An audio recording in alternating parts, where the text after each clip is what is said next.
You're listening to an IOE podcast. Powered by UCL Minds. Welcome to the ECF Staff Room. I'm Elaine Long. And I am Mark Quinn. We are programme leaders for the UCL Early Career Teacher Development Programme. Why are we in the staff room?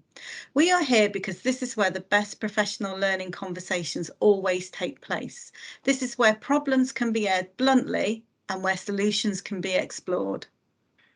Over the course of this series, we will hear the voices of different colleagues as they come into the ECF staff room. We will hear from early career teachers themselves and from the mentors and induction tutors who support them. We will talk about all things ECF, the challenges and the joys. So why don't you enjoy a coffee with us, perhaps even grab a biscuit and sit down to half an hour of ECF staff room chat.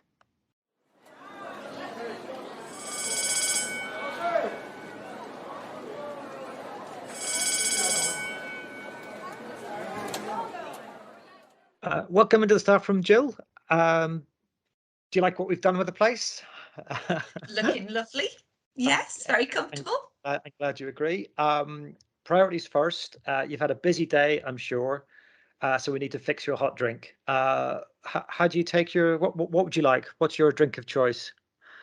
Oh, I think I would go an Americano with some cold milk, please. That's a bit posh. We haven't had one of those. Okay. Americano with some cold milk coming up. Thank you. Afternoon, Jill. I hope, Mark, we've got a coffee machine ready to deliver that Americano with cold milk. We might have to up our hot drink services. Jill, what would you like to be served with your drink? Oh, well, gluten-free, I'm afraid. So any gluten-free nut bars going around, that would be lovely. It's all right, we cater to all dietary requirements. Please, can you introduce yourself for the listeners and explain what your involvement in the ECF programme has been? Yes, I'd love to. My name's Jill Whitehouse. I'm the Deputy Headteacher of South Gosforth First School, which is in the northeast in Newcastle. I've been a mentor for newly qualified teachers for the last 13 years of my career. So plenty of newly qualified teachers have worked with me. I've been really lucky to be part of the early rollout of the ECF as a facilitator and a mentor, which has been fantastic, to work with NetSpe and UCL to discuss and evaluate the programme, share good practice. And I've also been extremely lucky to have a fantastic ECT, Amy, to work with. So it's been a really rewarding experience. Jill, with that enormous experience, you're going to have a lot to share with us, I think, this afternoon. And of course, also because the multiple roles that you perform on the ECF. So speaking as modestly as you can, what would you say are the ideal qualities of an ECF mentor? And actually, Okay. you can go on to tell us about what you think the ideal qualities of a facilitator might be. Okay, so I'll talk about mentor first. I would say organised, prepared, and genuinely interested. I think that's the main quality that I would stress, because it's such a CPD opportunity for myself and, obviously for the ECTs. Obviously, the ECF has been new to me for the last 2 years, but it's been a fantastic contrast to the way that I've worked, in the 11 years leading up to that. With the ECF, there's a lot of information to get through. There's a lot of material to read and discuss. And I think the key is getting that balance right between the course requirements, and making sure that you really look into those case studies and link them to the experiences that your ECT is having, but also balance it with the personal needs of that particular early career teacher and also the school as well, because things crop up on a day-to-day basis in school, which you need to be flexible and add in to that ECF, you know, those meetings that you're having with your ECT. The 2 years of the ECF are quite different.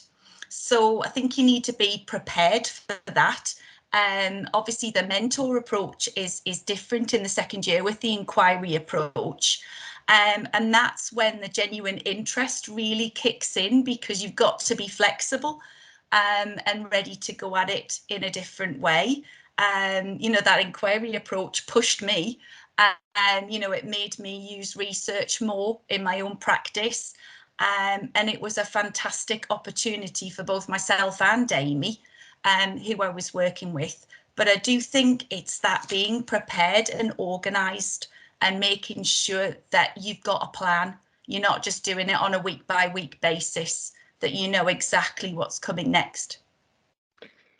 Just before you move on, Jill, I wonder if you'd say a little bit more about that, about this balance, because a lot of mentors tell us that they find it really difficult to strike that balance, that they say things like, you know, we're at this point of the ECF program, but my ECT needs something different. I'd really much rather have a conversation with them about behavior, but we're meant to be talking about assessment, or, you know, that kind of thing. Or they say things like, actually, what my ECT needs at this particular week is a kind of verbal hug. You know, they need something else. They need a bit of support maybe at this point. So you've obviously found a way of balancing these aspects, and as you say, making sure that it meets the needs of the school as well as the ECT. Can you say a little bit more about that, about how you were able to make the materials work for you and for Amy? Absolutely. So the way we structured our sessions was we kind of realised very early on that that time had to be protected and it had to be precious. So it was a senior leadership decision that that time could not be touched. And I think that's absolutely essential, because I'll talk about this later on, but schools are such busy places and you get pulled in lots of different directions. So making sure that this time is precious is really, really important. So what Amy and I used to do was we would have our blocked session, and we would make sure that the first 15-20 minutes was based around a discussion of what had been happening in school, any needs that had arisen, any worries that she might have. So we always started with that. And if it was something that was, you know, that quick fix that we could deal with then and there, then we would. But if it wasn't, if it was something bigger, something wider in how it needed to be addressed, we would make a note of it and say, right, we will come back to that after our ECF session. So starting with that well-being check-in made sure that Amy was in the right headspace. She knew that whatever needed to be dealt with was going to be dealt with, but it was put to the side, and we did the ECF session then.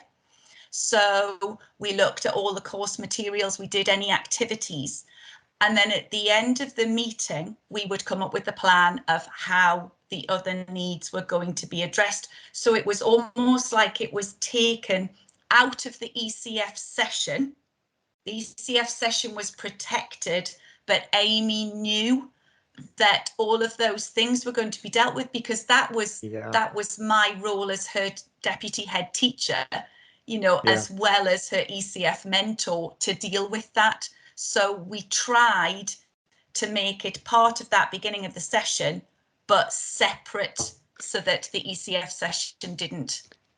You see, that's what 13 years of mentoring experience does for you, Jill.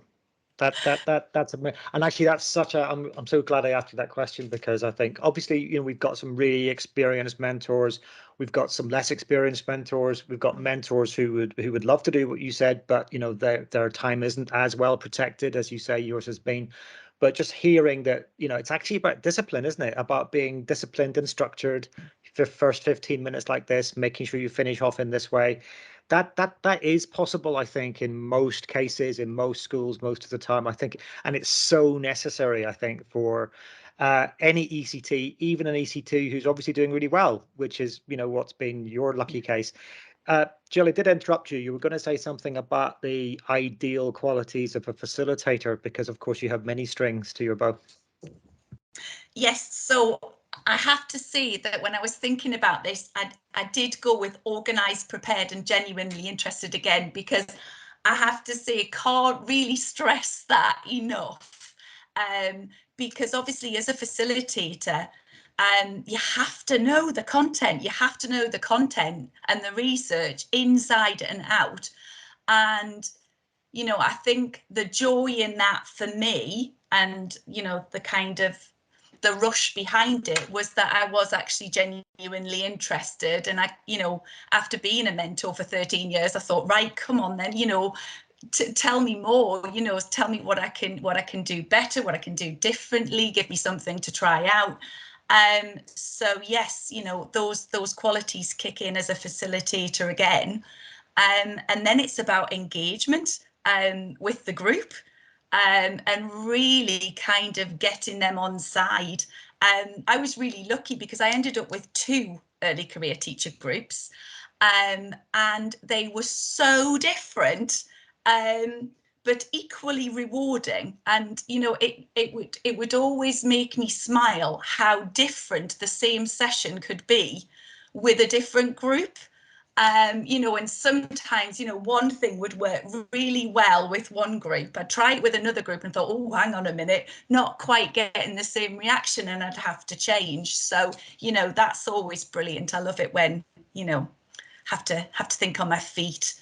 But yeah, I think with the facilitator role, it's about bringing the content to life, because that's the way that you get the ECTs on board. And that's, you know, I needed to keep them motivated, because I think this programme came as a bit of a shock to early career teachers and mentors in how much they actually had to do, you know. And I think this was one of the challenges, was that it was such a time commitment, and it was getting the message across that it was really worthwhile, and that it could actually help them significantly in their career.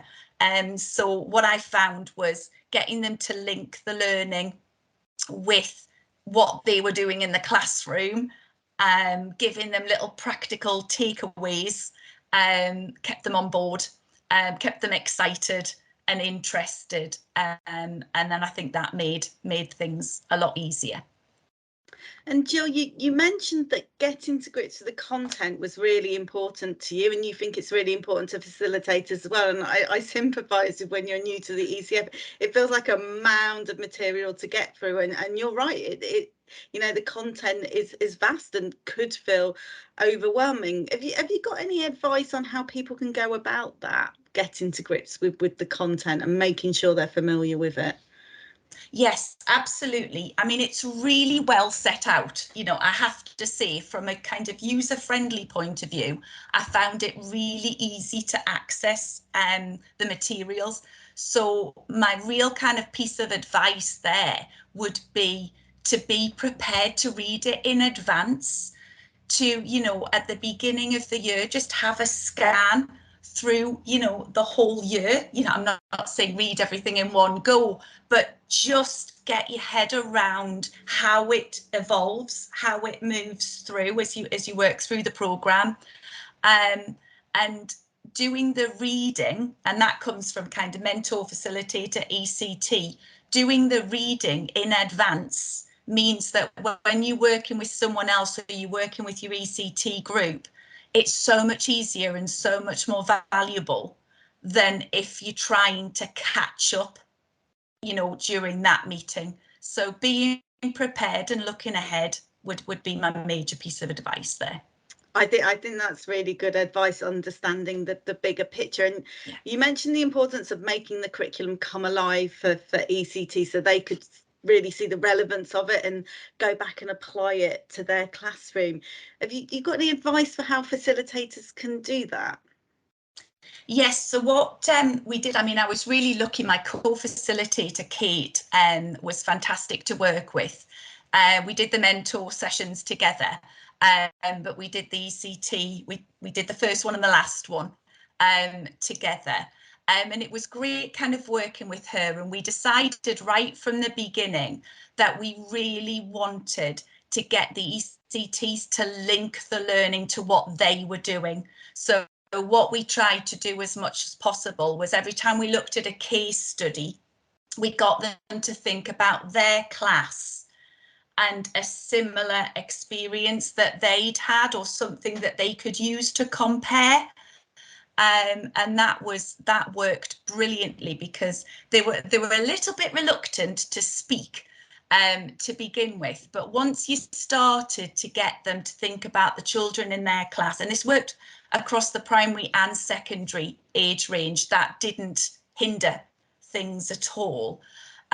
They were really good at sharing their experiences and saying, oh, I've got a child where that might work and I could try this. And then, you know, the others would start chipping in with, oh, have you tried this? And that's how we got them engaged, was really getting them to pull back and think about, how does this look in your classroom?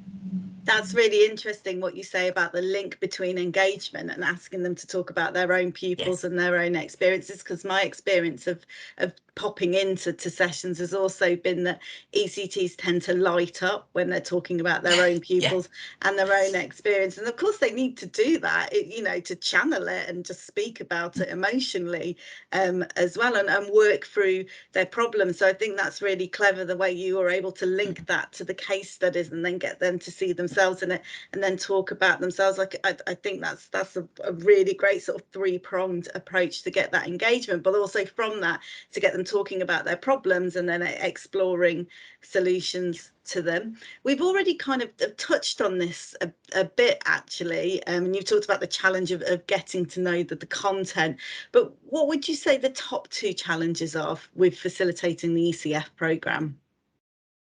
Okay, so I mean, I'd thought, you know, the first one was getting to know the content and the research, but that's the same when you do anything for the first time. You know, it's when you come onto a new program, obviously you've got that. I'm really looking forward to doing it again, you know, and actually going back to that year one material. And, you know, I think now I'm so much more confident with linking it to primary and secondary. So I think, you know, going into the next run, you know, of ECT groups, I think once you have done this course once, I think mentors and facilitators, and you know, will find it rewarding to go into it for a second time, to do it again.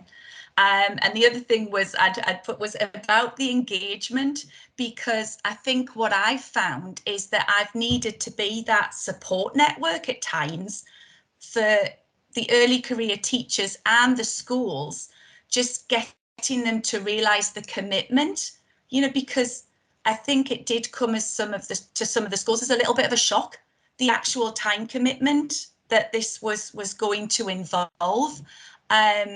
So it was a challenge, you know, to keep people on board and show them how purposeful and valuable this could be.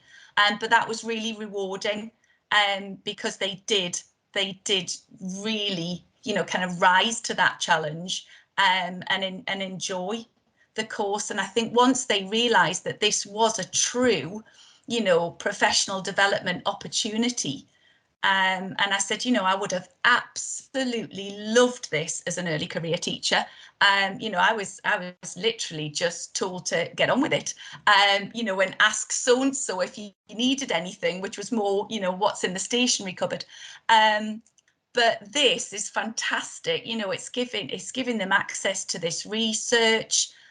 You know, lots and lots of strategies that they can use to support them in the classroom. So that was a challenge, you know, just getting that engagement, but once it was there, it was strong.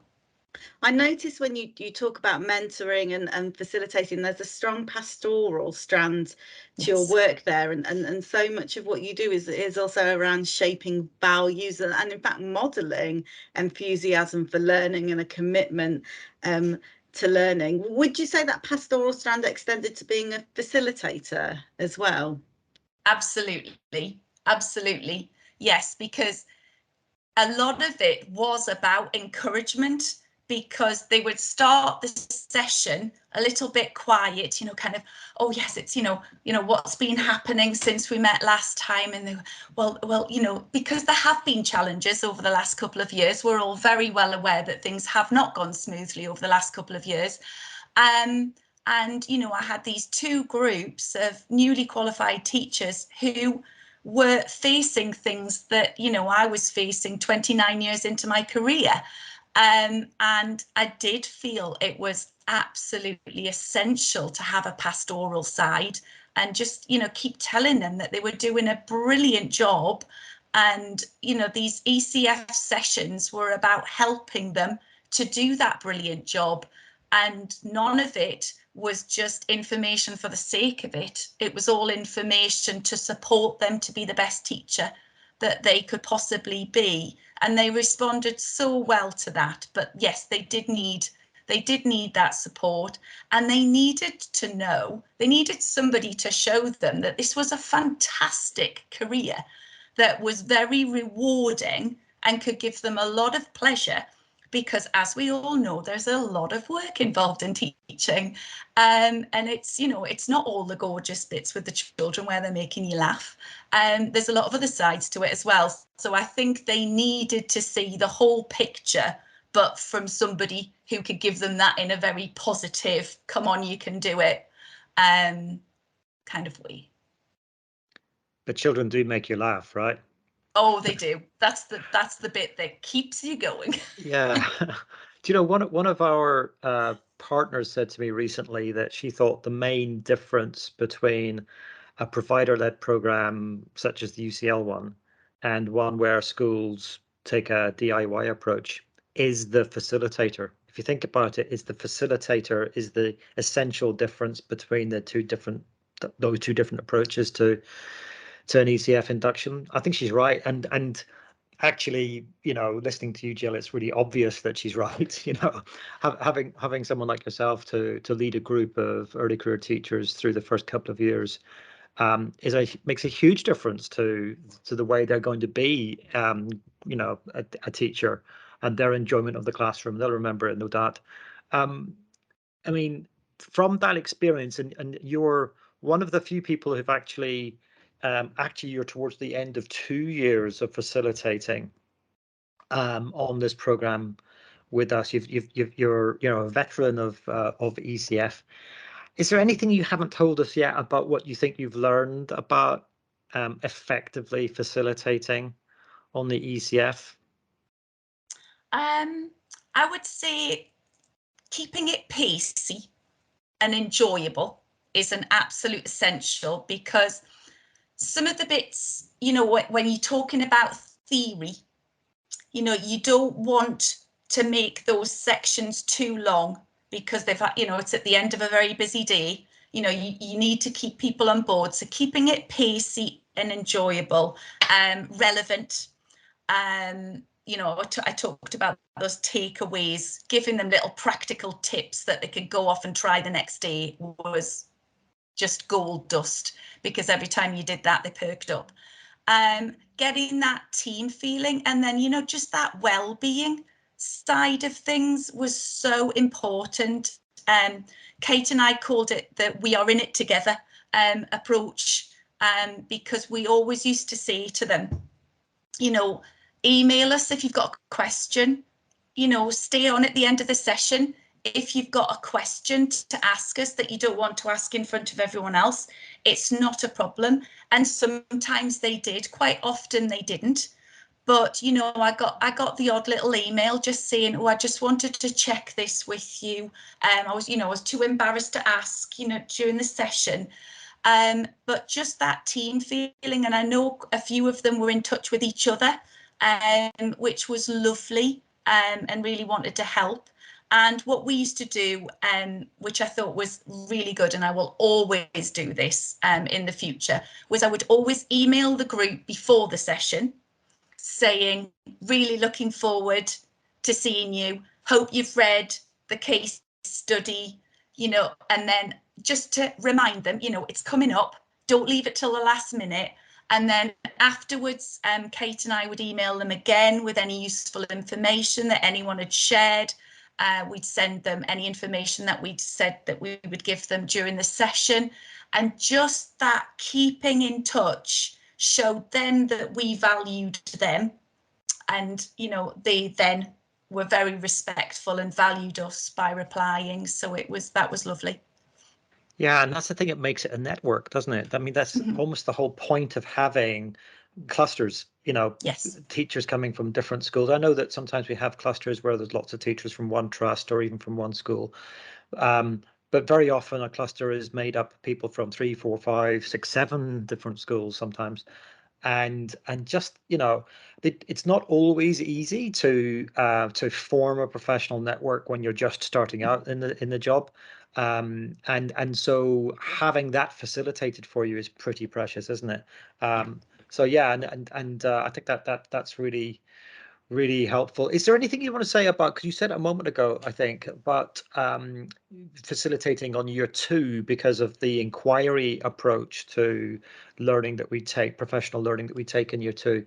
Is there anything about that I mean, how did you overcome your own feelings of inadequacy with that one, Jill? Yeah. Oh no, that was really good, because in the year 2, there was so many questions, and it was great because it really did alter in year 2. The dynamics changed. It's great because it was so much more about, well, what have you found out? So, you know, it had always been a team approach, but that year 2 inquiry approach put everybody completely on the same level, because they were asking me what I'd found out. I was asking them what they'd found out, you know, so we were sharing all these ideas, and I thought that was lovely. And I know the mentors, you know, it was a little bit of a shock to the system in the first instance, because we were like, oh, right, okay, so, you know, we're doing this alongside, you know, our ECTs, but they really started to enjoy it, and it really pushed everyone. And it was very enjoyable. And it is nice, though, that year 2 is not just a rehash of year 1. It is really quite a different feel, isn't it? And I hadn't really thought about this, Jill, until you said it, but it's a different feel for the facilitator as well. You know, Yes. it's, you know, obviously we know that there's challenges in the year 2 of the program for mentors who may not be familiar with our approach to practitioner inquiry. But of course, it does put a burden on the facilitators as well. So it's nice to know that, you know, put a smile on your face. That's I got asked lots of questions. Jill, you come into the staff room today.